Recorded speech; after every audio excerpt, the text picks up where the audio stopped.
লালকেল্লার কাছে ভয়াবহ বিস্ফোরণ। এখনো পর্যন্ত পাওয়া খবর অনুসারে 9 জনের মৃত্যু হয়েছে। দিল্লিতে মেট্রো স্টেশনে 1 নম্বর গেটের কাছে পার্কিং এ দাঁড়িয়েছিল একটি গাড়ি এবং সেই গাড়িতে আচমকাই বিস্ফোরণ। তারপরে সেই বিস্ফোরণের অভিঘাতে পরপর একাধিক গাড়ি জ্বলে ওঠে।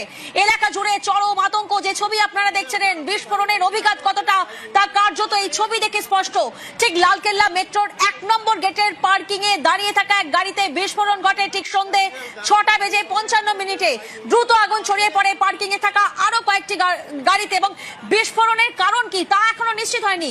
তবে নাশকতার আশঙ্কা উড়িয়ে দেওয়া হচ্ছে না। খবর পেয়ে ঘটনাস্থলে পৌঁছয় এনআইএ এবং এনএসজি এবং আমাদের প্রতিনিধিরা যেমন জানালেন, ফরেনসিক দল তারাও কিন্তু ইতিমধ্যে ঘটনাস্থলে পৌঁছচ্ছেন।